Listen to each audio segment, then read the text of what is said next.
সে চলে গেছে, হয়তো আর ফিরবে না কখনো। তবু আমি কাঁদিনি, কারণ আমি জানি ভালোবাসা যদি সত্যি হয় তাহলে মানুষ হেরেও জিতে যায়। সে হয়তো চলে গেছে, কিন্তু আমি তার প্রতি বিশ্বাস ও সম্মান এখনো বজায় রয়েছে আমার। সে ভুলে গেছে আমাকে, কিন্তু আমি এখনো ভুলিনি ভালো কিভাবে বাঁচতে হয়, কি করে ভালোবাসতে হয়, কি করে একে অপরের প্রতি সম্মান রাখতে হয়। ভালোবাসা কখনো অভিশাপ নয়। ভালোবাসা মানে কাউকে মুক্তি দিয়ে নিজেকে মেনে নেওয়া।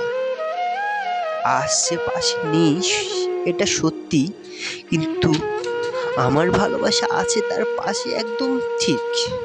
কারণ ভালোবাসা যদি সত্যি গভীর হয় তাহলে দূরত্ব কেবল শরীরের হয়, হৃদয়ের দূরত্ব কখনোই থাকে না।